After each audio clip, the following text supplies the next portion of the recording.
natin ngayon paano na eh, pa, sa Tagalog parang paagnas na eh, no? Yung pa-decay na.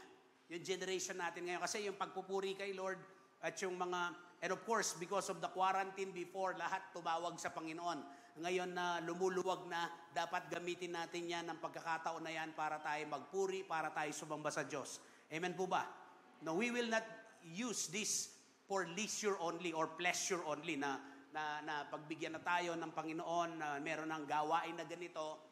So it's good sometimes na meron ka namang gagawin para sa sarili mo, para sa pamilya mo, pero let us put God first. Kaya yun po yung pinaka-importante. Kasi kung ano man ang meron tayo ngayon, it's good, no? That comes from the Lord, pero kailangan iuuna natin ang Panginoon sa ating mga buhay. Amen. Do you believe that? And do you agree on that? Amen. So this time or this afternoon, I would just like to speak, pero bago ko sabihin yung title, meron muna akong ikukwento.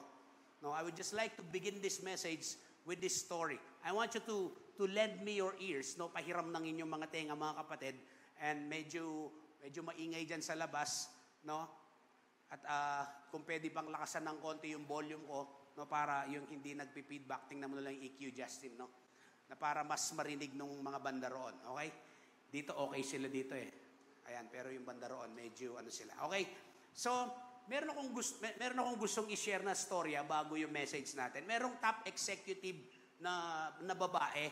Pag sinabi nating top executive, ano to? Mga matataas na posisyon sa mga korporasyon, no, sa mga kumpanya. At ito isa sa mga nagdi-discuss yan ng isang plano ng isang kumpanya nila. At nandoon yung mga top executives, mga directors, di ba? Mga group of companies na meron ng isang kumpanya na ito, na babae yung nagdi-discuss. And then, habang siya nagdi-discuss, for example, ako ngayon, no, na nasa harap ninyo ako, merong isang ano dito, merong isang image dito sa likuran ko dito, na alam niyo yung bungo ng wolf? Bungo. Nakita na kayo bungo dito sa di ba, yung mga bungo na dati na hindi naman nililibing talaga sa pero minsan bungo ng mga nahuli ng mga hunter nandun sa di ba, yung skull. So ito bungo. Kaya lang hindi lang siya pangkaraniwang bungo kasi merong axe dun sa skull mismo, merong axe. May palakol. Okay? So habang nagsasalita itong babae na ito, nagdi-discuss siya ng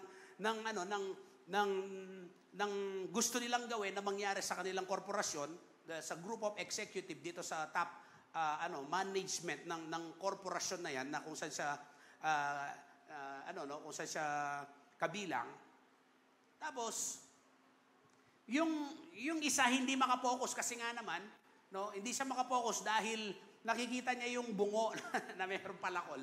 Dito parang may bungo na nakapalakol. And then tuloy-tuloy ang discussion hanggang sa napakaganda. Pero itong tao na to, hindi siya makapokus dun sa tinuturo sa kanya.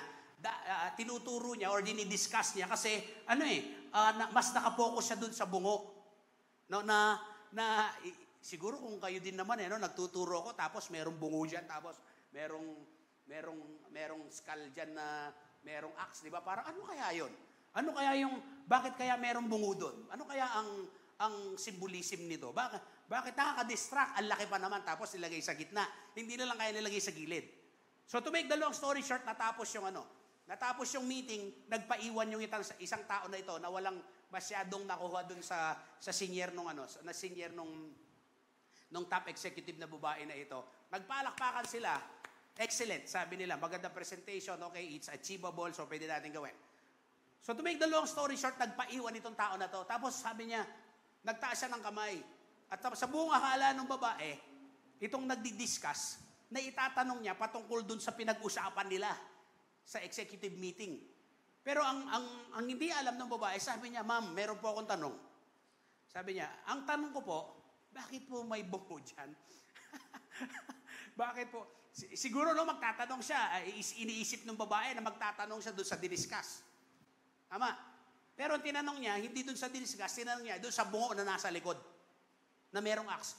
Ma'am, sabi niya, to be honest with you, ang ganda ng presentation mo, pero hindi ko masyadong magets dahil distracted ako nandun sa likod. Yung ulo ng wolf na yan na merong palakol, sabi niya. Ano po ba yung, you have a specific purpose? Meron ka bang particular na purpose kung bakit meron po yan? Ano po yan? Tapos pinaliwanag po nung pinaliwanag po nung babae. No, alam mo, sabi niya, yung ano na yan, yung ulo ng wolf na yan, merong storya yan. Maraming salamat, Mark. No, may storya yan. At yung storya niya, kinuwento niya. Sige po, pwede niyo po bang ikwento sa akin? Sabi nung nagpaiwan. Sabi niya, alam mo kasi nung ipanganak ako, sabi niya, namatay yung mother ko. Dahil namatay yung mother niya, na-depress ang tatay. Yung ginawa ng tatay, umalis sila doon sa city na kung nasaan sila, pumunta sila sa bundok, sa forest sila tumira. Sinama niya itong batang ito. Sinama niya itong bata, itong executive na to, ito, kinakwento na niya yung istorya, bakit may bungo doon sa likod. Tapos sabi niya, doon kami tumira, doon ako lumaki, sabi niya. Tapos, of course, dahil forest yun, merong mga wild, merong mga lobo, may mga wolf, di ba? Siyempre, forest nga, di ba? Mga wild animals nandun. So, merong isang naligaw na batang wolf, no, batang wolf, di ba? Husky sa atin, husky, di ba? So, merong isang naligaw na bata na naiwanan ng magulang. So, nakita ng papa ko, inalagaan niya. Inalagaan niya yun, halos kasabay ko siyang lumaki. Yan ang sabi ng babae, yan yung kwento ng babae. Tapos, siyempre, dahil kapag maliit pa lang yung bata, kalaro niya yung wolf, so sabay silang lumaki, para na silang magkapatid. Di ba, alam niyo naman yung mga aso, di ba, kahit na pakainin mo lang yan, friends na kayo after 3 days eh. Di ba, kahit na bago ba. Ito, imagine mo to, lumaki silang magkasabay. So, na-build yung nila, para na silang magkapatid. So, one day, umalis yung tatay, pumunta ng city para bibili ng pagkain at saka materyales para sa gusto nilang i-build dun sa lugar nila.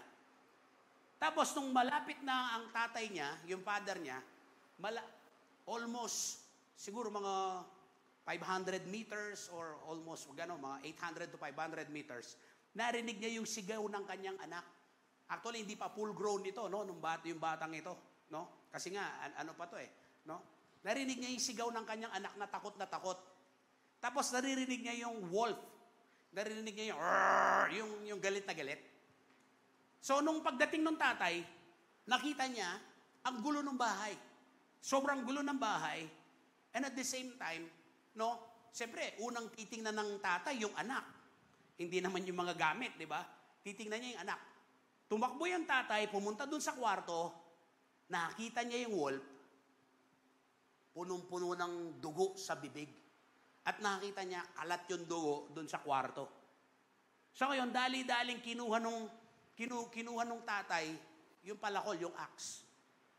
At habang kinuha niya yung axe, ang bilis niya na, no? Talagang binanatan yung wolf. At yung wolf, hindi naman lumalaban, nakaganan lang. Talagang punong-puno siya ng dugo at yung kwarto punong-puno ng dugo. Tapos merong isang malaking comforter na nakabalot doon yung bata na napunong-puno rin ng dugo. So, binanatan niya, no? Talagang sa pamamagitan ng axe, tumama dito yung buko. Tapos, later on, nung tiningnan niya yung anak niya, na nakabalot doon sa comforter, walang nangyari sa anak. Buong-buo yung anak niya, walang galos, walang kung ano-ano pa mga nangyari sa kanya. Tapos, siyempre magtatanong yung tatay, ano bang nangyari? Ang sabi ng anak, alam mo papa, ang daming wolf na dumating kanina. Gusto akong kainin. Pero pinaglaban ako ng wolf natin. Grabe, hindi mapaliwanag ng tatay. Hindi mapaliwanag ng tatay kasi napatay na niya yung wolf. Yung wolf pala na yun pala yung nagligtas sa anak niya. Kaya pala maraming dugo doon dahil sinusunggaban nitong wolf na to, na alaga nila, na kasabay niyang lumaki, na bawat gustong manakit at gustong pumuksa dito sa anak niya. Laking pagsisisi nitong tatay. Na hindi niya alam, kaya pala yung dugo na yun ay dugo ng mga wolf, hindi yung dugo ng anak niya na para akala niya na pinatay ng wolf na alaga nila. Kaya pinaliwanag ito nung babae na executive dun sa tao. And you know what? Bakit nandyan yung bungo na yan? Because once in my life, there is this great wolf who saved my life. Kaya lang, namatay siya, pinatay siya sa hindi sinasadya ng tatay ko. Kaya nandyan siya ngayon. It reminds me, sabi niya, kung dapat patay na ako. Dapat wala ako ngayon dito. Pero buti na lang, itong wolf na to, it's a remarkable. It gives me, it reminds me, it signifies na patay na dapat ako. Pero dahil sa wolf na to, kaya ako buhay. At napatay siya ng tatay ko sa buong pag-aakala niya na siya ang pumatay sa akin. Na siya ang may ginawa sa akin na hindi maganda. Kaya gusto kong makita natin, bungo man yun, pero may istorya sa bungo na yun. Are you listening here? Hindi man maintindihan ng karamihan nung bakit merong ganong klaseng nakalagay doon. Buti na lang, merong nagtanong. Hello? Akala nung iba, design lang. Akala nung iba, but that skull open with an axe, of the wolf as a remarkable. Remarkable yun sa kanya. Very significant yun sa kanya. Kaya alam niyo mga kapatid, sa hapong ito, ang ituturo ko po sa atin ngayon, I would just like to speak to the title, Living a Remarkable Life. Living a Remarkable Life. So, yung wolf na yun, it's just an ordinary wolf. Tama ba? Pero dahil meron siyang ginawang remarkable things, remarkable deeds, hindi siya makalimutan ng babae na ito. Hindi siya makalimutan yung niligtas na top executive na to. Why? Because of what the wolf did. Because she was protected by this wolf. Kaya, bakit siya naaalala? Bakit even yung tao na hindi naman kasama sa storya ay nakapagtanong at yun tuloy naaalala yung kabayanihan at ginawa nitong wolf na ito. Kaya sa buhay natin mga kapatid, last Sunday I talk about raising a reliable generation. Ngayon mga kapatid, let us live a remarkable life. Yung bang klase ng pamumuhay natin ngayon, yan ba yung aalalahanin at babalikan ng next generation na para ma-inspire, para maglingkod kay Lord?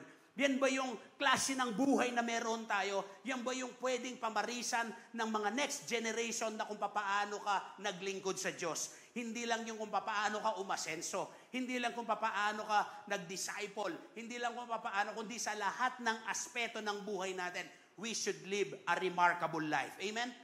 Napaka-tragic nung kwento, pero merong istorya na naiiwan at merong istorya na ang sarap balik-balikan. Amen? Meron ba kayong ganong istorya na kapag binagbalik-balikan mo, naluluha ka, naaalala mo, at napapa-thank you Lord ka? Amen?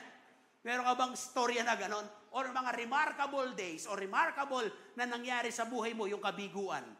Yung mga sakit moments, di ba? Dapat yung mga remarkable moments na nangyari sa atin, yung mga magpapasalamat ka sa isang tao, magpapasalamat ka sa isang kumpanya, sa isang kaibigan, at lalong-lalo na sa Panginoon. Amen? Kaya magkikita natin, itong ibig sabihin ng remarkable is unusual, exceptional, or outstanding performance. Kaya yun, Kaya naging remarkable yung wolf na yun, it's because of his unusual na ginawa at na-experience itong tao na ito. Imagine, siyempre, ang nasa isip ng tatay, pinatay yung anak niya. At ang nangyari, siyempre, maghihiganti siya, puproteksyonan niya yung anak niya. Hello, are you listening here? Kaya, naaalala ng babae na to, dahil sa wolf na yon, buhay siya ngayon. O maaring meron kang naaalala ngayon, dahil sa tao na yon, kaya ka buhay ngayon. Dahil sa kaibigan mo, kaya ka naligtas, kaya mo nakilala ang Panginoon. Kung naaalala mo ngayon, kaya ka binibless ni Lord, na kaya ka na-bless ngayon dahil kay Lord, hindi lang dahil sa sipag mo.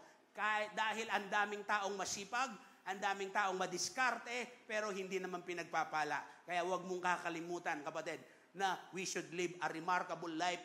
Hindi lang yung mahirap ka, yumamang ka, hindi yung dating pasaway ka, tapos ngayon nag-serve ka na kay Lord. Amen? Because everything in this world is temporary. Amen? Are you listening here? But what we can do for God and for the people will be remembered. Kaya, dito mga kapatid, ito yung ibig sabihin ng remarkable muna, para mas lalo nating maintindihan. So, it is an act of significant acts or things that you've made or other people's made. Ibig sabihin yung significant act, ibig sabihin yung mga bagay na hindi ginagawa ng iba, pero ginawa sa'yo ng tao na to, or yung mga bagay na hindi ginagawa ng karamihan, pero ginawa nila o ginawa mo yan sa iba. Baga parang hindi ang pangkaraniwang ginagawa, kaya nga remarkable eh. Tama ba? Nagtatrabaho ka, you do an extra mile, that's remarkable. Bawa, nag-church tayo. So hindi lang tayo nag-church, kundi naglilingkod tayo. At hindi lang basta naglilingkod, but we serve well. That's remarkable. Amen? Hello, may kausap po ba ako dito? Ayan. It leaves a mark, okay, in other people's lives. Amen? Ibig sabihin, may iniiwang marka sa buhay ng ibang tao. Ba, nagtrabaho ka sa isang opisina. Pag umalis ka, may iiwang kang marka na maaalala ka. Hello? Halimbawa, ikaw ay namatay na. Di ba? May iiwang kang marka na maganda sa iyong pamilya, sa iyong asawa, sa iyong mga anak. Hello? Nag-abroad ka, naiwan yung mga disciple mo. Merong magandang marka, merong magandang remarkable deeds or act that you have made na hindi mabubura sa isip at puso ng mga taong tinulungan mo. At puso ng mga taong, di ba, na nag-benefits dun sa sitwasyon mo. Kaya dito mga kapatid, tingnan natin sa 2 Kings. 2 Kings chapter 5 verse 1 to 15. So kung makikita ninyo, pinag-usapan natin yung issue ng might sa 2 Kings chapter 4. Dito naman sa chapter 5 po tayo. No, marami po kasing pwedeng pag-usapan at ang dami pong pwedeng na revelation na po pwede nating ituloy, no? Haba pong tayo nandirito ngayon sa text na ito. So, sabi po diyan, no, na makikita natin, ito po isang kwento na kung paano po sinakop po yung Israel, no? At there is a name na Aman, sabi dito, basahin ko po, no? Babasahin lang natin. Now Naaman was a commander of the army of the king of Aram. He was a great man in the sight of his master and highly regarded because through him the Lord have given victory to Aram. He was a valiant soldier, but he had leprosy. So tingnan niyo po, no? Binanggit lahat ng magagandang mga katangian na meron itong sinaaman. No, kung sinaaman parang yan yung chief of police or defense secretary, okay? Kung sa atin pong panahon. Siya po yung pinakamataas po sa sundalo, sa kasundaluhan ni King Aram. Sabi dito, he is highly regarded. Pag sinabi natin highly regarded, merong reputation yan. Pagdating pa lang, panggitin pa lang yung pangalan ng Naaman, no, kilala na siya because he is highly regarded not just by the people but also by the king. And then sabi dito, ano pa? Because he have given victory. Ibig sabihin, ang dami niyang pinanalong labanan, kaya nagbibigay ng pabor sa kanilang bansa, no, sa kanyang hari na si Aram. And then hindi lang 'yon, hindi lang maraming mga ginawa, no, na pagtatagumpay, and of course bawat pagtatagumpay meron silang nakukuhang mga surplus, 'di ba, kapag sinakop nila isang lugar. So lahat ng kayamanan 'yon makukuha nila, kaya yumaman si Aram. And then also, he was a valiant soldier. Ibig sabihin, outstanding yung pagiging sundalo neto. Hindi lang siya mag-uutos, kundi nandun siya. Tagapanguna siya talaga ng sundalo ni Aram. And kaya lang, merong problema. Meron siyang ketong. Meron siyang leprosy. Imagine lahat meron na siya. Baka pag tinignan mo yung verse 1, lahat meron siya. Pero meron siyang leprosy. Meron siyang ketong. Di ba? Parang lahat meron ka na. Kaya lang, merong kulang sa'yo. Akala ko ba, Pastor, meron na lahat, pero may kulang. Yun ang karamihan na akala natin, meron na tayo ng lahat. Parang yung kata, nasa iyo na ang lahat. No? Sa kanya, yung bigay ng mundo, meron na siya lahat. Kaya lang, meron siyang malaking problema. Meron siyang ketong. Meron siyang leprous.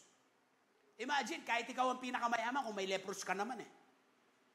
Hindi ka pwedeng magganito. Makikita yan. Naka-long sleeve ka parate. At least ngayon, kung nakamas. Pero makikita pa rin. Imagine niyo yun. So, pinapakita dito, na kahit ang daming achievements, Ang daming pera nitong ni Naaman na chief of na Department of Defense ni King Aram, meron pa rin kulang sa kanya. Meron pa rin siyang kailangan. Amen? Kailangan niya ng kagalingan. Kasi bakit? Meron siyang sakit. Magandang bahay sa'yo na.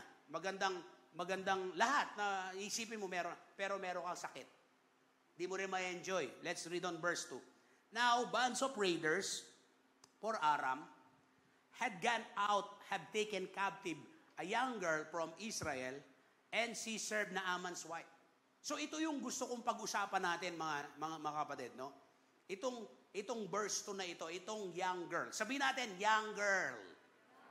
Pag sinabi natin young girl, bata pa yan. Anong ginawa sa kanya? Saan siya nanggaling? Galing sa Israel, no? Kinuha siya as captive, no? Itong mga tauhan ni Aram na grupo na ni Naaman, no? And then kinuha siya para mag-serve. So hindi siya nag-apply para magtrabaho.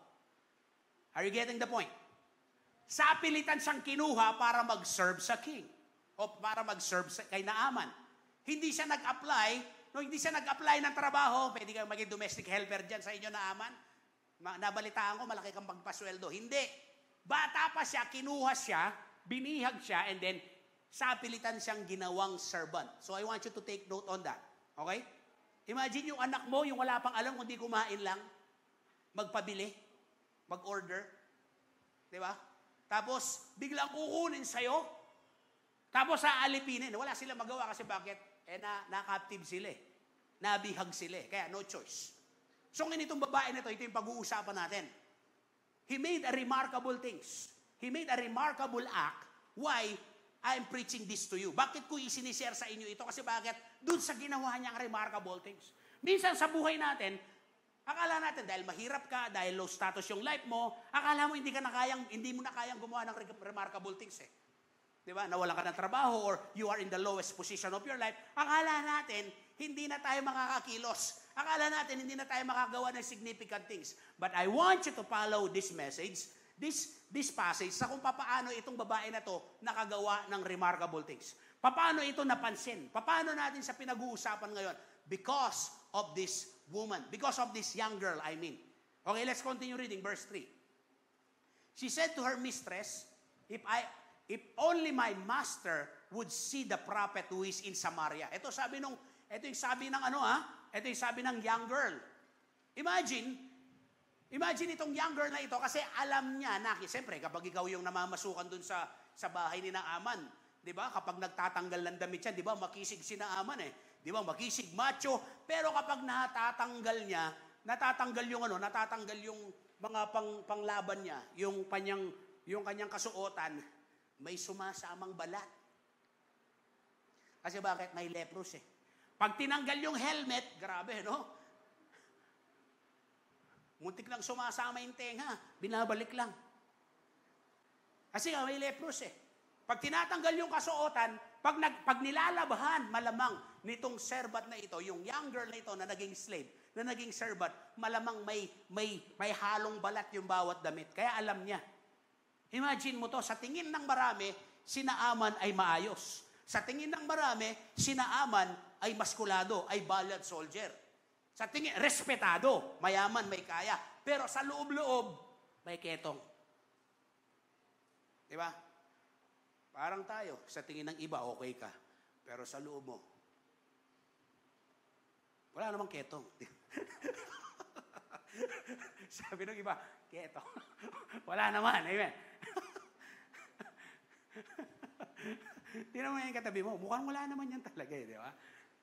So gusto ko makita ninyo dito, no, dito nagsimula lahat yan sa verse 3. Dito nagsimula lahat, sabi niya, she said to her mistress, kasi yung si Naaman, merong asawa at merong mistress. Tapos dun siya nakatira, dun siya nagsaserve.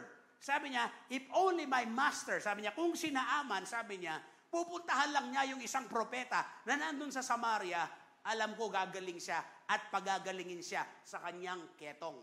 Imaginein mo yon? Gusto kong makita nyo to, kung ikaw yung babae, kung ikaw yung bata, no? Kung ikaw yung bata na alam mo na kinaktiv ka at sinaktan yung bayan ninyo, tapos sapilitan kang kinuha at pinagtrabaho, so anong mararamdaman mo? Siguro sasabihin mo, buti nga sa kanya, sama nila eh. Di ba? Mamamatay din yan. Buti nga, ketongin. Di ba yung mga ganyan? Pero itong bata, iba.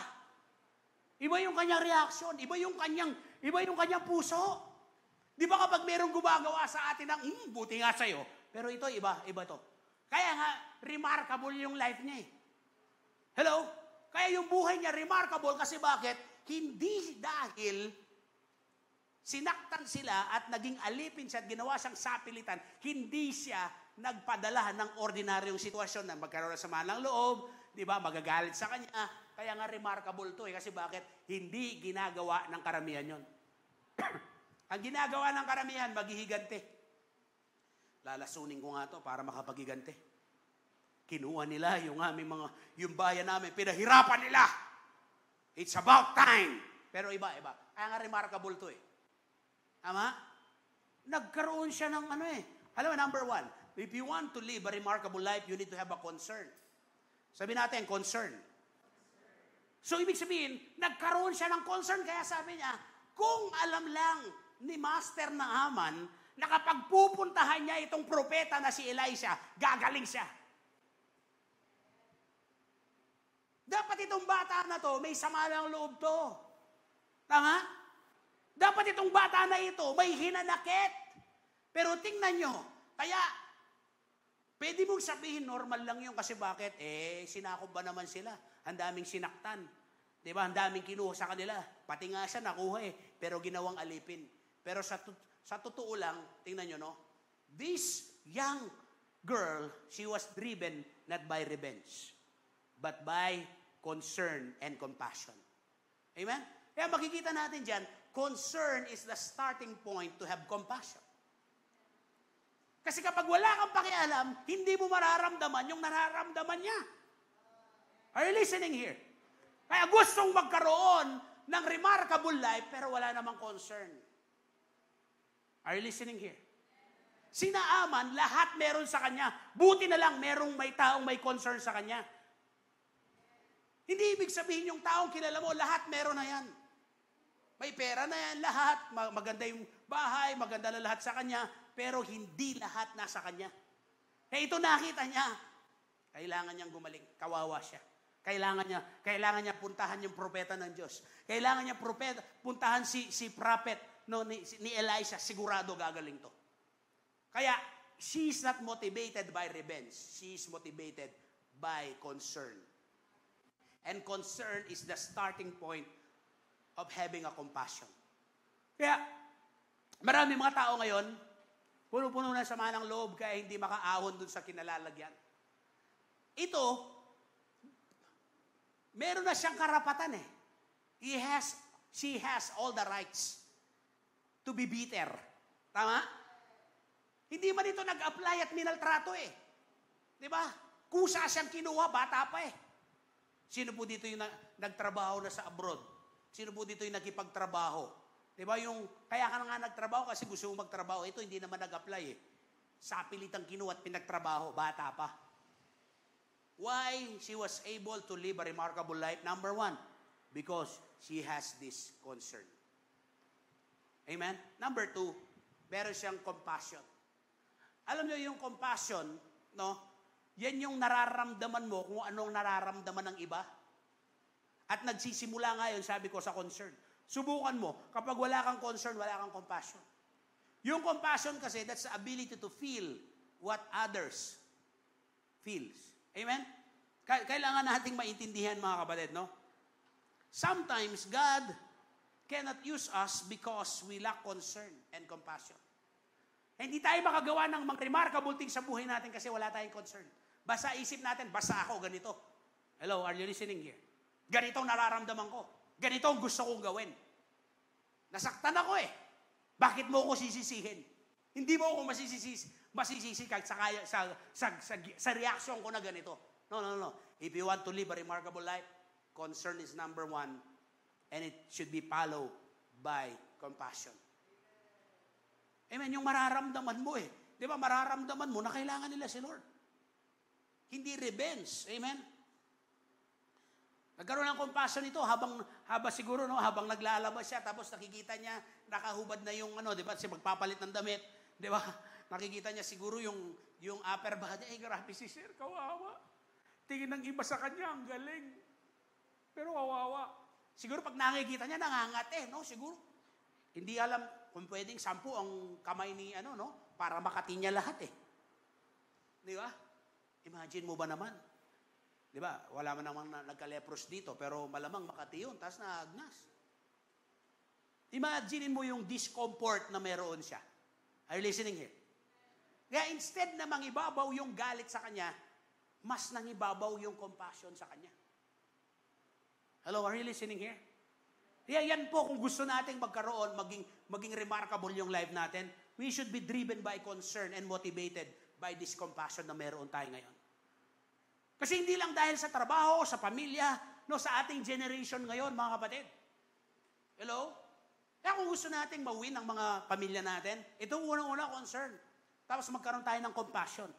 Last Sunday, I talk about raising a reliable generation. Ito ngayon, mga kapatid, papaano magiging matutuloy yung pagiging reliable natin? Kailangan gagawa tayo ng mga remarkable things. Sa trabaho mo, di ba, alam mo may nahihirapan. Di ba, tuwan-tuwa ka pa, buti nga sa'yo. Hindi ganon. Dapat meron tayong concern to help that person. Are you listening here?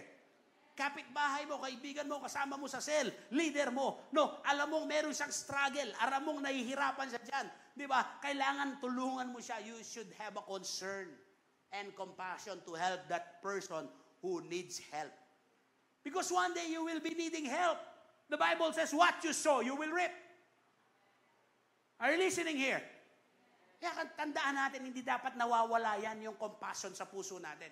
Hindi dapat nawawala yan sa ating mga buhay. Akala kasi natin, ay okay siya. Kasi bakit yung panlabas niya okay Di ba? Ang ganda niyang manamit, ganun. Pero deep inside, may problema yan. Are you listening?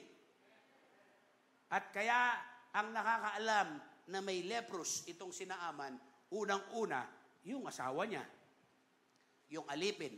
And then later on, makikita natin dyan, yung hari. And of course, yung prophet. Kaya pinuntahan siya. Ay pwede mong hawakan yung dibdib mo ngayon. May compassion kaya yan. May concern kaya yan sa iba. That's one of the reason why God cannot use us mightily. Kasi parang, baka iniisip mo na lang, syempre, pamilya ko unahin ko. Syempre, ganito yung gagawin. Wala pong masama doon. Walang masama doon. Pero, if you really want to live a remarkable life, we should have concern and compassion. Tumulong. Lalo na sa mga akala kasi natin yung nangangailangan, yung walang pera, yung mga, of course, kasama na po yun. Pero, minsan selective tayo Akala natin yung mga nangangailangan lang yung mahirap. Hindi natin alam, ganun din ang kalagayan ng may kaya sa buhay, pero there is an emptiness in their hearts. They need Jesus. Akala nang walang pera, kapag nagkaroon na ng pera, masaya na. Akala naman nung nagkaroon na ng pera, akala masaya na. Pero there is an emptiness because Jesus can only fill that emptiness in our hearts and in our lives. Not your cellphone, not your business, not the company. No? Of course, kailangan yan habang nandito ka sa lupa. And that's a blessing that comes from the Lord. But those things cannot satisfy you. Amen? Kaya tingnan nyo ito, buti na lang merong may compassion. Buti na lang may compassion ka kaya nakapag-invite ka. Baka kaya hindi ka pa makagawa ng mga remarkable or significant things kasi hindi pa ganap sa puso natin yung concern and compassion. Yung pagpunta mo dito, pagpunta mo sa church, anong nararamdaman mo, di ba? Baka iniisip lang natin yung sarili natin, maayos na ba yung damit ko? Di ba, okay ba ito? Color, okay ba yung ano ko? No? Iniisip din natin, kawawa yung kapitbahay ko, kawawa yung mga kapatid ko, kawawa yung magulang ko, kawawa yung mga kaibigan ko. Wala silang relasyon sa Panginoon. We can only do that if we are motivated by concern and compassion. Number 3. Basahin muna natin yung passage kanina. Saan ba tayo tumigil? Verse 4. Nung sinabi na sa verse, Naaman went to his master and told him what the girl from Israel had said. Parang nabaliktad din, no? Napansin nyo ba? Di ba ang inuutusan yung slave, yung servant? Pero tingnan nyo, dahil, hindi ba remarkable ito? Yung servant na girl, yun ang nag-utos sa boss niya. Nagigets nyo ba? Naaman went eh. Alam nyo, hindi mahirap na isama ang pamilya mo at ang kaibigan mo sa Panginoon na inuutos mo na kagaya ng babae nito kung alam niya na yun ang makakabuti sa kanya. Kaya lang hindi natin nadadala. Kasi bakit? Hindi natin na ipipresent na kailangan nila si Lord. Hindi yung si Lord ang may kailangan sa kanila. Are you listening here? It's not your money, it's not your talent, but we need God. Tingnan nyo, Naaman. Sino ba si Naaman? Second in command kay Aram. Kilala, sikat, valiant soldier. Pero tingnan nyo, kanino sumunod? Doon sa slave. Bakit? Kailangan niya. He was able to pinpoint. He was able to identify ano ang pinakakailangan nitong mayaman at tanyag at kilalang tao na si Naaman. Ano kailangan niya? Kagalingan. I hope and pray that we will going to identify the very need of the person so that we can bring them to the Lord. Amen ba? Kasi kala hindi na niya kailangan si Lord. Mayaman na siya. Hindi na niya kailangan si Lord. No. Ito si Naaman kailangan niya ng kagalingan. Kaya tingnan nyo, Naaman went to his master. Sino master ni Naaman? Yung king. Tingnan nyo, verse 5. Tingnan natin sa verse 5. By all means, go. Sabi dito, by all means, go. The king Aram replied, I will send a letter to the king of Israel. So Naaman left, taking with him 10 talents of silver, 6,000 shekels of gold, and 10 sets of clothing. So makikita natin, sumunod po ba? Bakit kaya itong babae na ito, sumunod itong boss niya? Hello? There is a connection. Number 3, it's connection. Number 1 is concern. Number 2 is compassion. And number 3 is connection. She was able to build an excellent relationship to his masters.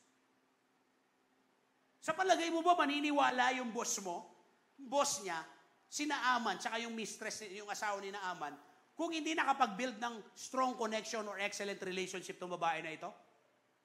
Baka isipin lang niya, papupuntahin niya ako doon ako titirakin. Kasi bakit? Doon ko sila kinuha, baka magigantihan. Are you following? Nakakasunod po ba kayo ngayon sa kwento na to? So, nakita natin dito, no? Bakit sumunod? It's because of her connection to his masters. Sa babae na asawa ni Naaman at saka kay Naaman. She was able to build an excellent relationship. Amen? Tandaan natin, servant is the lowest rank. To be a servant is the lowest rank. Pero bakit parang naiba? Diba? Parang pinaniwalaan pa rin siya. I believe this young girl was able to build a connection, and that is relationship. Amen? Are you listening here? Uy, isipin mo lang ako, pakikinggan ako ng boss ko. Di ba? Parang, sir, magsimba ka para maranasan mo kagalingan ni Lord. Sir, ganito. Kaya, bakit sa sumunod? I believe, of course, meron siyang good standing. Meron siyang good standing. Ano ibig sabihin ng good standing? Good standing, masipag to sa trabaho, malamang. Are you listening? Di ba kasama yan sa preaching natin nung last Sunday? Tama ba? Yung being a reliable person? You will just do not just what is expected of you, but do an extra mile. Malamang itong babae na ito, kaya pinaniniwalaan siya ng boss niya, ng master niya, palagay ko ito masipag. Hindi ito tamad. Hello? Pakikinggan mo ba yung nagtatrabaho sa'yo na pinakatamad at pinaka-late? Hindi yung pakikinggan yun. Hindi yung pagpasok mo nga, late . Yung ginagawa mo nga, hindi mo magawa, pakikinggan pa kita.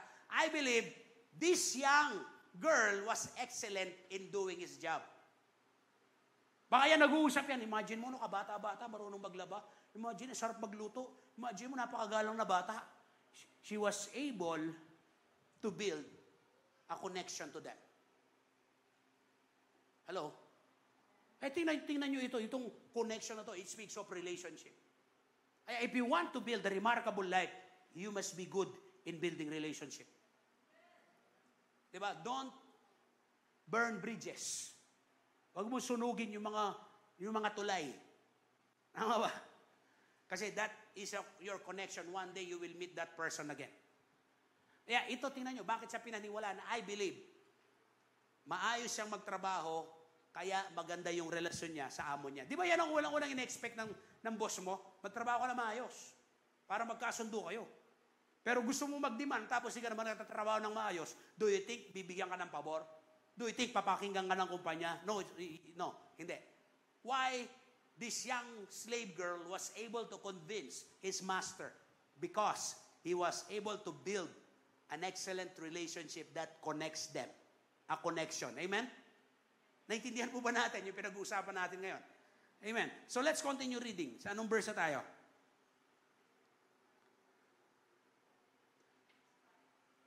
Verse 5.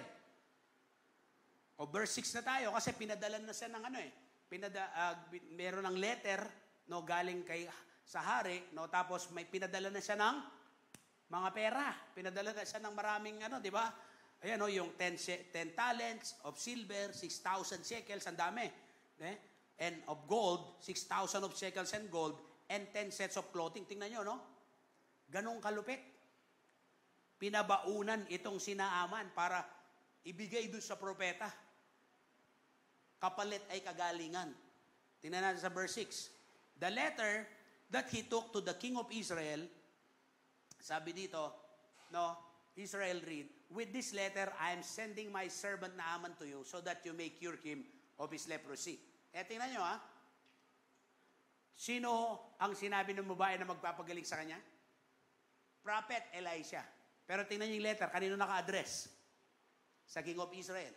Tingnan nyo ang reaction ng king of Israel, verse 7. As soon as the king of Israel read the letter, he tore his robes and said, Am I God? Can I kill and bring back to life? Why does this fellow send someone to me to be cured of his leprosy? See how he's trying to pick a quarrel with me. Di ba naaalala nyo? Saan galing yung batang babae? Galing ng Israel. Na captive. Sinalakay nila yung parte ng bayan ng Israel. Tama ba? So ngayon ito, nagpadala ng sulat sa hari, naka-address para pagalingin itong sinaaman na may ketong. Sabi niya, naku, gumagawa na naman ng gulo ito para sakupin na naman tayo. Gawa na naman kapag hindi ko nagawa to. Kaya ang ginawa niya, pinunit niya yung damit niya. It's a sign of desperation. Verse 8, look at verse 8. Verse 8. When Elisha, the man of God, heard that the king of Israel had torn his robes. Israel had torn his robes, the king of Israel, He sent him this message, why have you torn your robes? Torn your robes. Have the man come to me, and he will know that there is a prophet in Israel. Papuntahin niyo po, sabi ni Elisha. Kamahalan, bakit mo naman pinutol yung damit mo? Bakit mo naman pinunit yung damit mo? Diba? Papuntahin mo siya dito sa akin para malaman niya na merong tunay na propeta dito sa Israel. May propeta ng Diyos dito sa Israel. So Naaman went with his horses and chariots and stopped at the door of Elisha's house. So makikita natin, sumunod Pumunta naman siya. So, after nakapag-build siya ng connection or relationship, gusto ko makita natin paano nagkaroon ng significant or remarkable yung batang ito, yung may remarkable life itong bata na to. Number 4 na ba tayo? Number 4. She is successful in convincing his master. Okay? Na-convince niya Diba? Una, because of relationship, because of concern, diba? And compassion, at yung performance niya, kaya merong connection or relationship sa kanila, na na-build. And then, she was able to convince the master.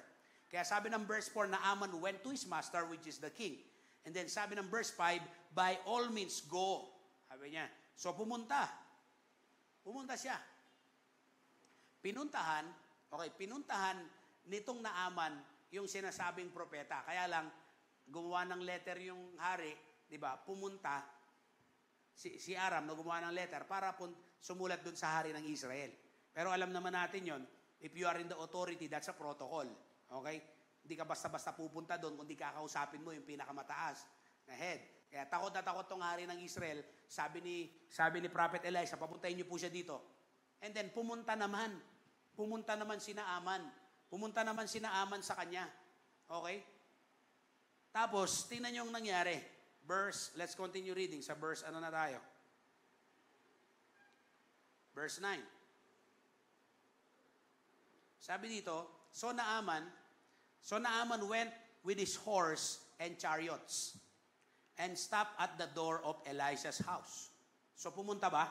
Pumunta, no? Kaya na-convince niya eh. Okay? She went. Why? Because she was able to build an excellent relationship, the connection between the servant and the master, no, dahil sa excellent performance niya, malamang sa kanyang pagtatrabaho, and then, na-convince niya ito. Nung pumunta na si Naaman, tingnan niyo ang reaction niya. So sabi niya dito, verse 10, let's read on verse 10. Elisha sent a messenger to say to him, kasi bakit? Nasaan na si Naaman? Nandiyan na sa tapat ng bahay nila. Imagine, high-regarded person, nandiyan na sa tapat ng bahay. Pero tingnan niyo, anong ginawa ng propeta? Hindi siya lumabas. Sino yan? Sundalo. Sino yan? Yan yung mga sumakop sa kanila. Sino yan? Makapangyarihan yan. Sino yan? May utos ng hari, may sulat ng hari yan. Tingnan nyo, ha? Sabi niya, Elisha sent a messenger. Ito lang pinasabi, instruction ang binigay. Hindi lumabas si Prophet Elisha, di ba, ang pinalabas niya, yung kanyang servant, okay, na si Gehazi. Sabi niya, go wash yourself 7 times in the Jordan, and your flesh will be restored, and you will be cleansed. Ayan. So, tingnan nyo, ha? Di siya pinuntahan. Tingnan natin ang reaction ni Naaman. Verse 11. But Naaman went away angry and said, eto, sino ba naman ang hindi magagalit? Hindi lumabas. Ang layo ng binyahe mo. Tapos, ang dami mo pandala na bayad sa kanya, na suhol sa kanya. Eh, tingnan nyo, galit na galit siyang umalis. Tapos, anong instruction sa kanya? No? Saan siya maglulublob? Sa Ilog Jordan. Ano yun ba? Yung Ilog Jordan, ano yan? Maputik yan. Di ba? Hindi yan kagaya ng Boracay. Hindi yan kagaya ng Hanas. Di ba? Hanas Beach, di ba? Yung dun sa may Ilocos. Hindi yan kagaya na gano'n, na very clear, crystal yung tubig. Yun, hindi. Putik ang tubig. Tapos, madumi. As in, sobrang dumi. Marumi. Kaya tingnan nyo, sabi niya, galit na galit siya, I thought that he would surely come out to me. Meron na siyang nasa isip na gagawin ni Elisha. Surely come to me and stand and call on the name of the Lord, his God.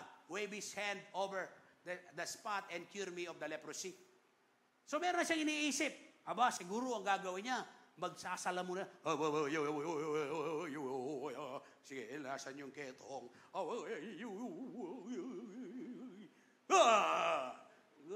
Ganun na nasa isip niya. Di ba? Yung bawat ketong niya, hawakan niya. Akala niya ganun. Yun ang in-expect niya, pero hindi. Di ba minsan may mga ganun no? Nag-expect. Akala ko ganito. Akala ko ganyan. Hello? Mayaman to eh. Imagine, di siya sinipot, di siya pinuntahan. High regarded. Di ba? High regarded person to. Dito ordinaryo. Pero tingnan nyo, ano ginawa? Tingnan nyo. Binigyan lang ng instruction. Tingnan nyo. Verse 12. Tingnan natin sa verse 12. Arnat, Abana, and Parpar. Ay, yung Abana kasi, tsaka Parpar. Yan po yung magandang river. Yan po yung magandang ilog. The river of Damascus. Ayan. Abana and Parpar. The river of Damascus is better than any of the waters of Israel. Bakit nila lang doon? Maganda tubig doon. Ang bantot ng tubig doon sa Jordan, doon ako palulublubin. Diba? Good that I wash in them and be cleansed. So he turned and went up in rage. Ayan, umalis siya. Ang bantot doon eh. Di ba, minsan gusto nating makaranas ng himala, pero gusto natin yung terms natin. Sometimes, no, ito. Si Naaman, gusto niyang makaranas ng himala, pero gusto niya, siya pa rin ang masunod. Di mo pwede yun. Diba? Para sa atin minsan, meron tayong gustong maranasan kay Lord, pero gusto natin yung ginagawa pa rin natin, hindi yung kalooban ng Diyos. Are you listening? Ay, tingnan nyo, umalis. Dito, verse 13. Tingnan nyo sa verse 13. Sabi ng verse 13, Naaman's servant went to him and said, eto, sino yung servant ni Naaman? The remarkable young girl. Di ba? Ano sabi ng verse 12 kanina? Galit na galit. Ano kaya ang reaction niyan pag-uwi? Grabe naman yan, oh. Hindi, imaginein mo. Siguro sabi ng asawa niya, magaling ka na. Wala nga eh, tingnan mo, oh. Kung ikaw yung servant, ano kaya gagawin mo? Siguro magtatago ka na, no? Tama?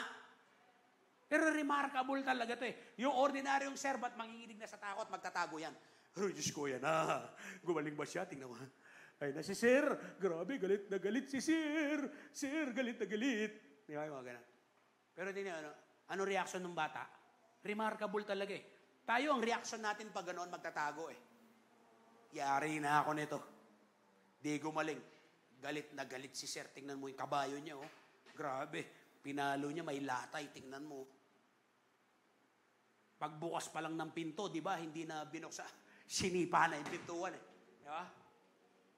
Pagtanggal sa helmet, di dahan-dahan, binagsak talaga eh. Di ba? Galit. Pero tingnan nyo, hindi natakot itong babae. Kasi bakit? Remarkable itong babae ito eh. Hello? Hindi, imaginein mo. Siyempre, nagkwento yan eh. Ano pong nangyari? Sabi niya, no? Imaginein mo, pinapalublob ba naman ako 7 beses doon sa mabantot ninyong ilog doon? Putik yun eh. Ba't nila lang sa Abana at sa Parpar maganda ron? Ano sabi ng bata? Naaman's servants went to him and said, hindi natakot. Di ba usually servant matatakot? Ama, hello, may kausap po ba ako dito? Di ba matatakot yun? Initial reaction. Tama? Matatakot yun, magtatakot, pero ito hindi. Hinarap niya. Sabi niya, tingnan niyo, anong tawag niya sa kanya? Ha? Di ba nakapag-build talaga ng relationship, di ba? Nakapag-build talaga ng ng connection eh. Di ba? Yung talagang story niya, di naman talaga anak yan eh. Tama? Servant yan eh. Sapilitang kinuha. Pero tingnan nyo, sabi niya, Ama, Father, di ba? Kung ang sinabi ng propeta, yun po yung gawin nyo. Di ba? At kapag ginawa nyo po yun, sigurado po, gagaling po kayo. Yung galit na Naaman, parang nahimasmasan eh. Oo nga, no? Hindi, kasi mabantot dun eh. Ba't nila lang dyan sa Riverview? Bakit sa Burnham Park? Parang ganun, di ba? Para sa Burnham Lake, I mean, di ba? Bantot dun eh. Diyan na lang sana sa Riverview.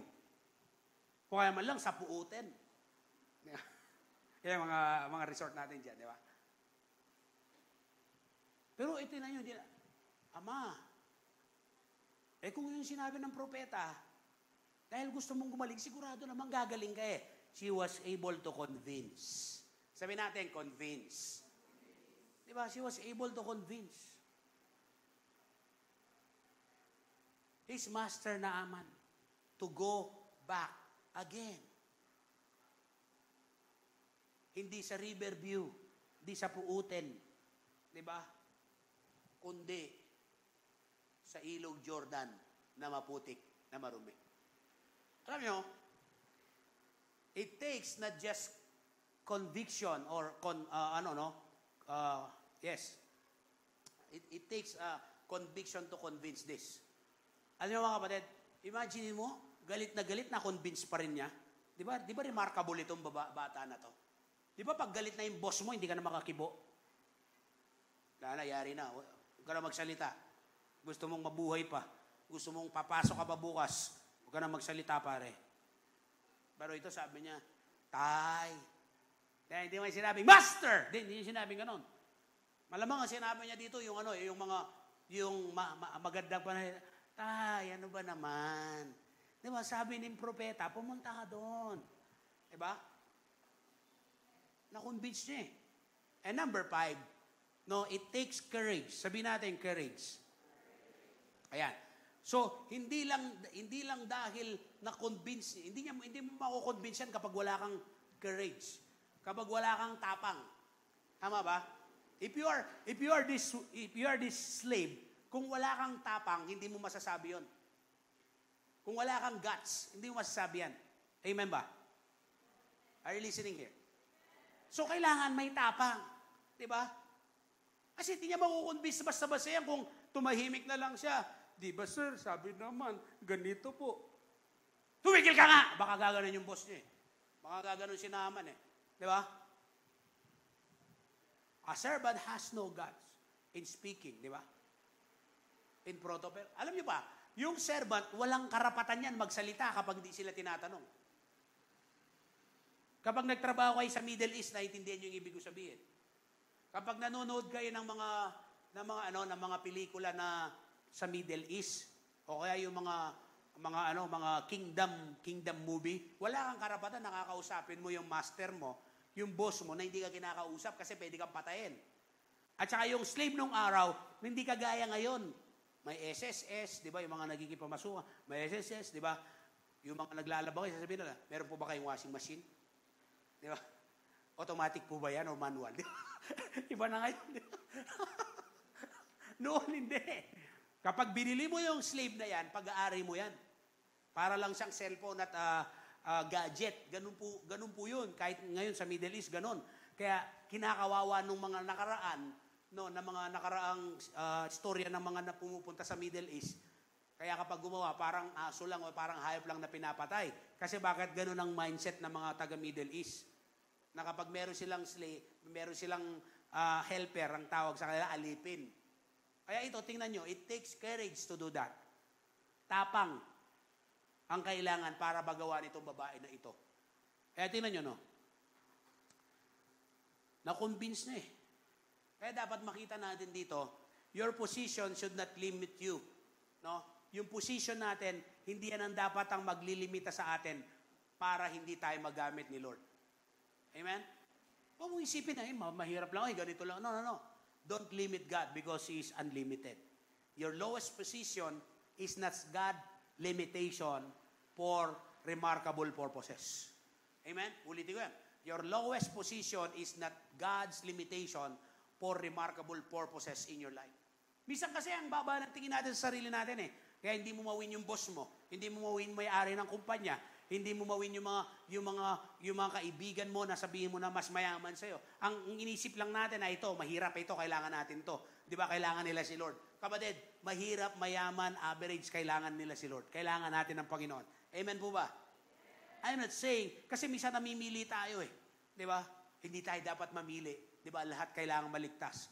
Mahirap, mayaman, average, or super yaman man yan, kailangan nila si Lord.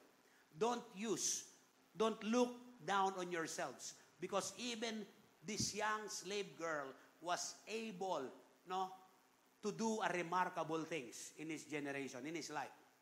Kaya na-win niya yung boss niya. It takes courage to do that. Number 6, and this is the last. Consistent. Consistent itong consistent itong slave na young girl na ito. Bakit consistent? Ano bang ibig sabihin ng consistent? Tuloy-tuloy. Hindi niya sinabi, sir, punta ka doon. Baka mamaya gumaling ka. Sir, punta ka. Hindi, consistent ito. Kaya nga nung bumalik si Naaman, di ba kaya nung bumalik si Naaman sa verse 11, di ba? Nagalit na galit siya. Anong sabi ng babae? Anong sabi ng bata? Father, Ama, bumalik ka. Hello? Diba, bumalik ka. Yan ang sabi. Diba, bumalik ka. Kasi bakit? Kung yun po yung sinabi ng propeta, yun po yung gawin ninyo. So, hindi nag-wave. Hindi niya sinabi, galit na galit siya Naaman. Grabe naman yun, oh! Nasaan na yung slave? Sir, joke lang. Hindi naman talaga, joke lang yun eh. Diba? Hindi. Consistent yung faith niya. Alam niyo kapatid, dapat meron tayong consistency sa ating pananampalataya. Itong babae, kaya naging remarkable ang buhay niya kasi consistent yung faith niya na kayang-kayang pagalingin si Naaman ng propeta ng Diyos. Amen? So the young woman has the consistent belief system. Amen? That's why she was able to convince Naaman. Kaya makukonvince mo yung mga tao, no, mga kaibigan mo na iwiwin mo sa Panginoon, nilalapit mo sa Panginoon, kapag consistent ka, kapag consistent tayo na pinaniniwalaan natin si Lord na kaya niyang gumawa, na kaya niyang kumilos sa ating mga buhay. Amen po ba? At sa kanilang mga buhay. Hindi yung, ayaw nga, no? Hindi gumaling. Ayaw nga, no? Ayaw nga, no? Hindi na-provide. Ayaw nga, no? Ayaw nga, no? Hindi. Itong babatang ito, consistent yung faith niya. Consistent. Hindi siya nag-wave. We should do remarkable things out of our insignificant situation in life. Minsan, dahil sa nahihirapan tayo, may struggle tayo, kala natin, hindi na tayo pwedeng gamitin ng Lord. Hindi totoo yun. No? God can use us even in our insignificant situation. He can do remarkable things in our lives. Tandaan nyo mga kapatid, if you are able to see, to discern, and look at the needs of the people, they will follow you. At tingnan nyo, nabaliktad di ba? Sinong sinusundan? Di ba yung boss? Ba't parang nabaliktad? Itong young at slave girl, ito yung sinundan. Kasi bakit? She was able to discern and point out the need of this master, Naaman.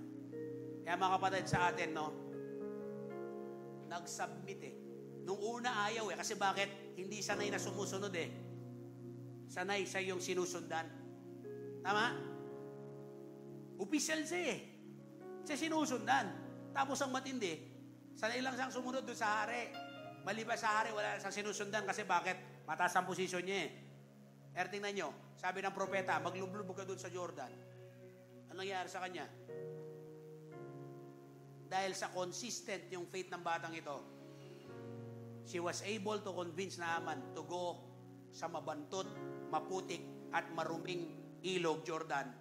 At paglublob niya ng isang beses, 2, pangatlo, pang-4, pang-5, pang-6. Wala pa rin. Hindi, pang-7 pala, pang-7. Nung lumublob siya ng pang-7, pag-ahon ni Naaman.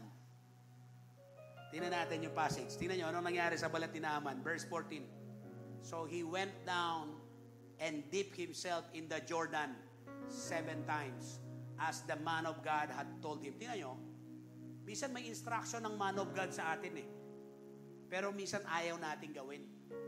Gusto lang natin yung gusto natin gawin.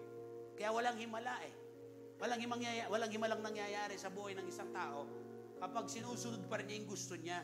Ang Lord nagpapadala na ng lingkod niya. Dito sa panahon na to, si Elisha, pinadala para bigyan ng instruction itong Naaman para gumaling. Minsan may pag-asenso ng nakaantabay sa iyo May himala na nakaantabay sa iyo. Kaya lang it will take an obedience to the instruction of the man of God. Kaya tingnan yung nangyari. After niyang 7 times na maglublob, as the man of God had told him, and his flesh was restored and became clean like that of a young boy. Tingnan nyo. Tingnan nyo, di ba? Gumaling ba? Dinaig pa ang naglikas papaya. Dinaig pa ang nagkojik. Hello? Dinaig pa lahat ng sabon at diturok na glutathione. Bakit? Nung pag-ahon niya, ano nangyari? Gumaling. Kutis niya, pang-baby. Kutis niya parang pang-andeng at saka pang-Elijah. Ay, yung mga bata natin na nandyan ngayon. Grabe, no? What if itong babae na ito, itong bata na to, hindi siya consistent? Ay, sir, joke lang.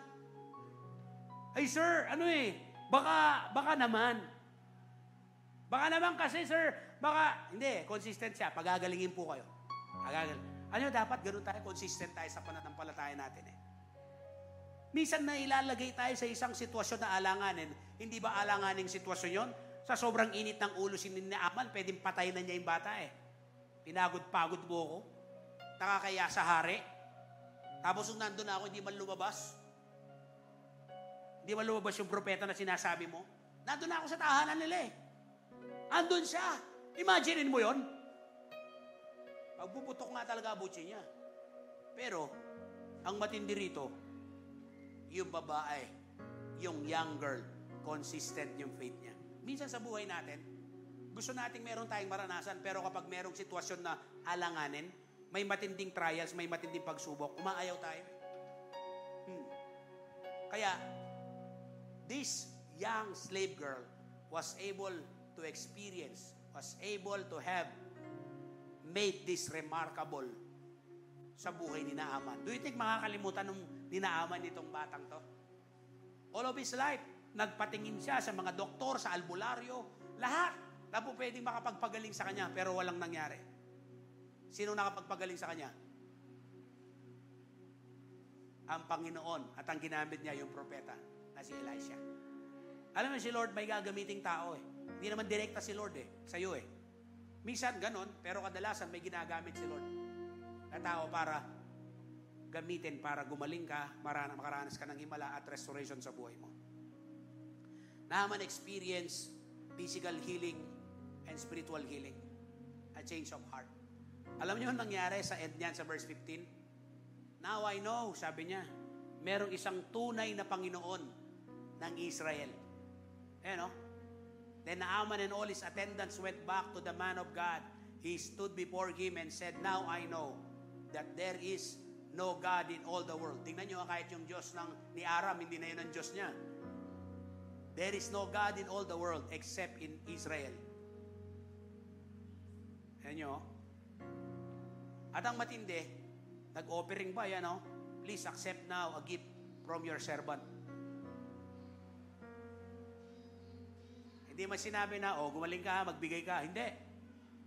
Kaya nagkaroon ng change of heart Alam niyo anong leprous na to?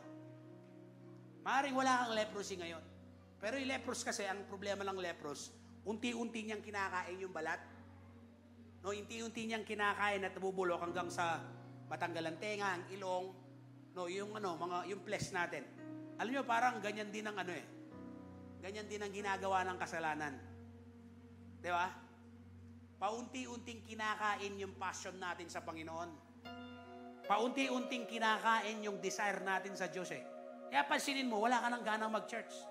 Wala ka nang ganang mag-devotion. Wala ka nang ganang mag-pray. Wala ka nang ganang mag-cell group. Kasi bakit? Wala kang ang leprosy sa labas, pero meron kang leprosy sa loob. Walang halos kaibahan yung leprous sa sin. Kasi paunti-unting kumakagat at kumakain yung leprous sa laman. Ganon din ang kasalanan. Tinatanggal niya yung passion mo, tinatanggal niya yung love mo sa Panginoon, sa paglilingkod sa Panginoon, yung paggawa ng mga mabubuti sa kapwa. Kahit tingnan mo, gusto mo na lang magsimba. O minsan ayaw pa nga Di ba? Kasi bakit? Baka tingnan mo, malakas ka sa labas, pero naaagnas ka na sa loob. Kaya diyan ngayon, sa tingin mo okay ka Sa tingin mo you are okay, but deep inside, sa tingin ng iba, ayos ka. Di ba? Pero alam mo ang sarili mo. Amen? Alam mo ang sarili mo na kung ikaw ay maayos o hindi. Amen? Hello, are you listening here? Yan ang problema. Di ba? Akala natin okay pa tayo. Pero mas madali mong ma-determine kung okay ka pa o hindi. Parang konting-konti na lang yung desire mo Dati you are on fire to serve the Lord. Dati you are so committed doon sa ginagawa ng Diyos. Di ba dati excited ka Pero ngayon para pag bumabango ka, wala nang ka-excitement. Kasi bakit? Baka may spiritual leprosy na yung kasalanan na kumakagat ng paunti-unti. Bro, lakasan mo. Okay. Baka ganun na. Yung feelings mo, dati napaka-excited mo sa cell group. Dati napaka-excited mo sa training. Dati napaka-excited mo. Praise and worship pa lang dati. Hindi naman pinapataas ng kamay mo yung naglilid ng worship. Dati talagang nakaganyan ka Dati hindi ka naiinip. Dati hindi ka tumitingin sa relo kung anong oras na. Kasi gusto mong mag-worship kay Lord. Kasi bakit yung puso mo talagang sabik na sabik sa salita ng Diyos. Pero kapatid, yung spiritual leprosy, kapag naiinip ka na, kapag ang iniisip mo, panay, ganito na, papaano kapatid? There is something wrong. Sa tingin ng iba, okay ka. Sa tingin ng mga tao, you are okay just like Naaman. But deep inside your heart, you know you are empty. You need God. We need God. Praise and worship, hindi mo na mataas ang kamay mo. Hindi ka na makapag-comment. Hindi ka na makapag-comment. Nanonood ka. May ginagawa ka ba? Wala na. Wala. Diba? Naglasaing ka, ganyan. May live stream, wala. Diba? Parang sa tingin mo, okay ka. Sa tingin ng iba, okay ka. But deep inside your heart, naaglas na yung passion mo kay Lord, yung paglilingkod mo, kapatid. Live a remarkable life. Let us live a remarkable life. May COVID man, may strain man, we will still serve the Lord. We will still serve God well. May pera, may sakit, may problema, o wala, maglilingkod pa rin. Serve God well. Live a remarkable life. Nandito ka ngayon, hindi kita kilala, pero alam mo sa sarili mo, alam mo anong nagagawa ng kasalanan? Paunti-unting namamatay yung spiritual na buhay mo. Buti na lang nandito ka ngayon. Buti na lang nanonood ka ngayon. God cares. God loves you so much. Kapatid, sa oras na to, this is not the message of condemnation, but this is the message of restoration. Even though deep inside your heart that you really need God, may kasalanan na sumisira ng buhay mo sa loob. Maring maganda bihis mo, maganda buhok mo, maganda damit mo, pero apektado yung loob mo. Baded, huwag kang lalabas sa lugar na to na hindi mo sinabi sa Panginoon, Lord, heal me. Heal me of my spiritual lepers. Alam nyo, hindi kayang pagalingin ng ano yan, ng biogesic, ng antibiotic, hindi, yung kasalanan, hindi kaya. It is the blood of Jesus that can cure that sickness of your soul and of the spirit, the blood of Jesus Christ. Amen. Kaya mga kapatid, I invite you to stand on your feet right now. Sa umagang ito, o sa hapong ito, I want you to pray to the Lord right now.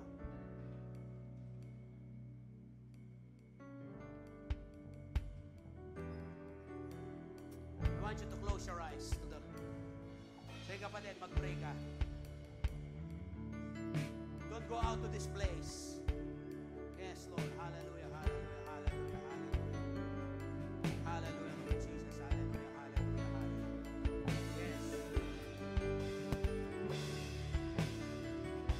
Yes, Lord. Hallelujah, hallelujah, hallelujah. Hallelujah, hallelujah, hallelujah.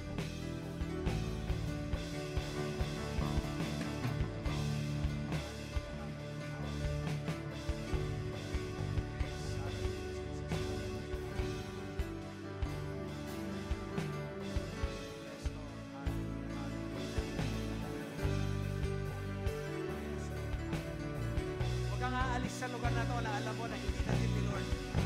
Hindi ka natin ni Lord. Come on, come on. Yes, hallelujah, hallelujah, hallelujah. Hallelujah, hallelujah, hallelujah, hallelujah. Yes, Lord, hallelujah, Jesus, hallelujah, hallelujah. Hallelujah.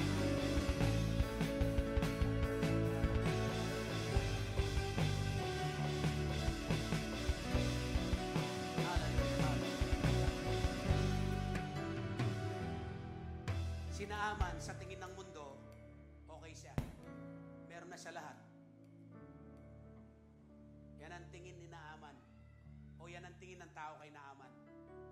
Pero alam na alam ni Naaman na kahit may pera siya, kahit mataas ang tingin ng tao sa kanya, meron siyang kailangan. Kagalingan. Maaring meron kang pera. Maaring meron kang trabaho. Kumusta ang puso mo? Kumusta ang buhay mo?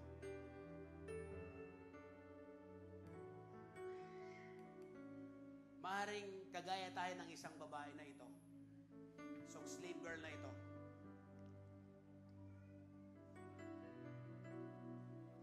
Kung titingnan mo, napakahirap ng sitwasyon niya.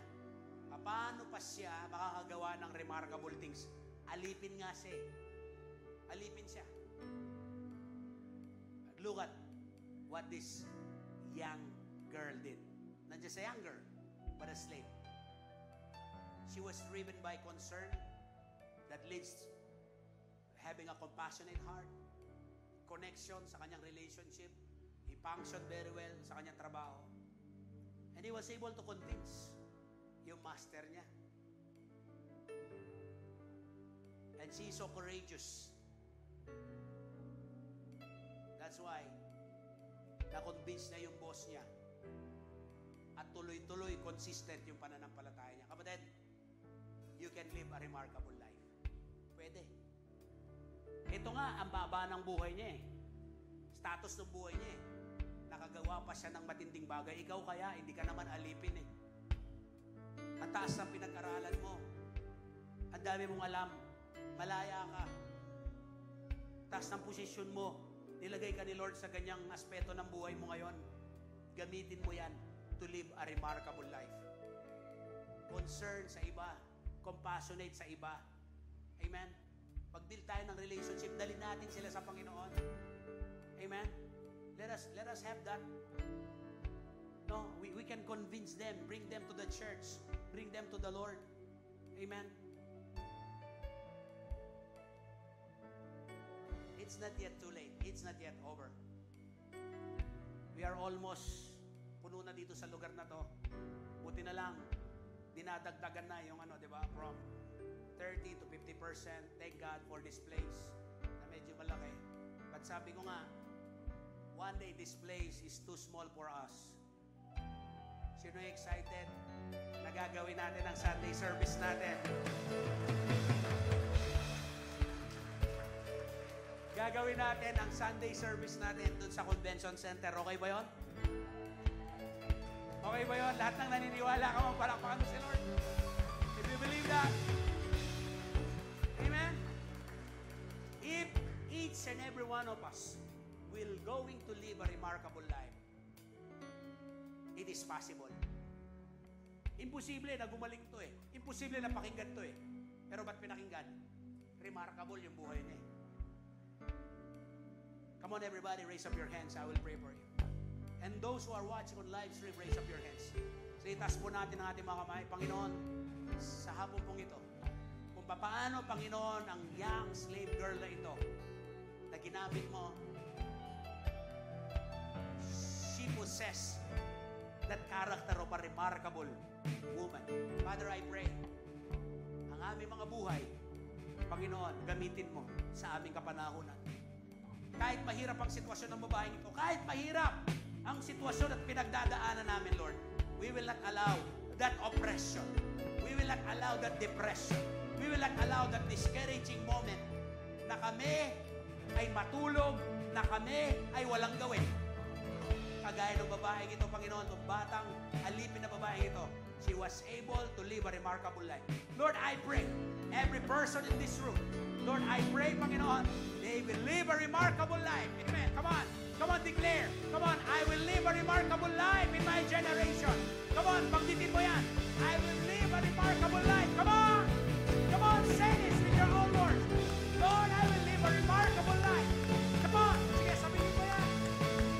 Lord, I will live a remarkable life. Yes. Yes, Lord.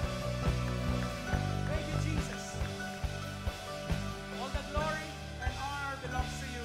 In Jesus' name, amen and amen and amen.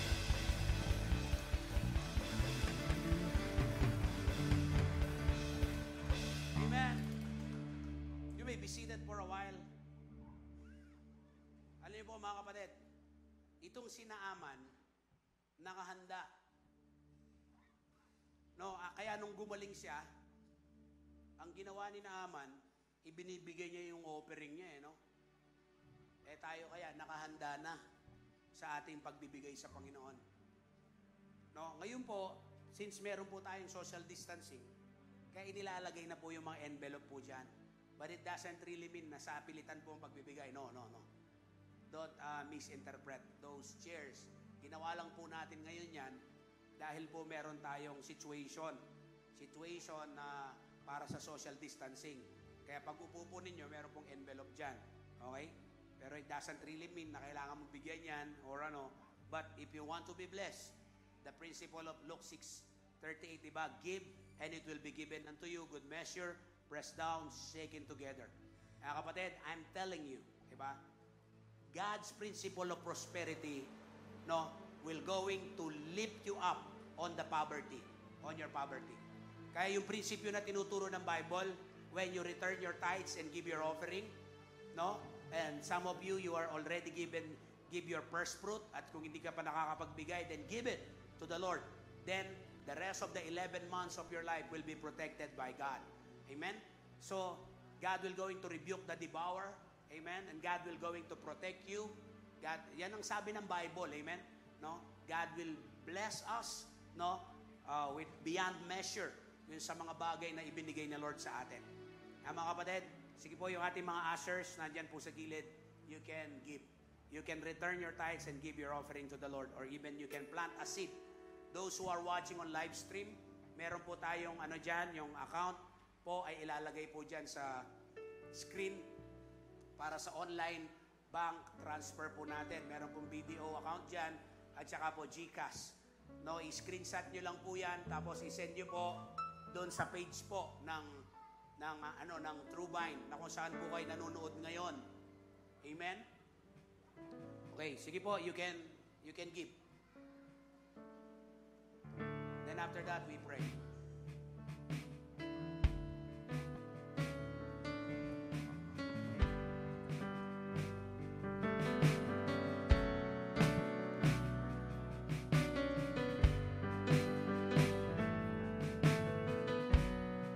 After po ng giving, tayo po tayo.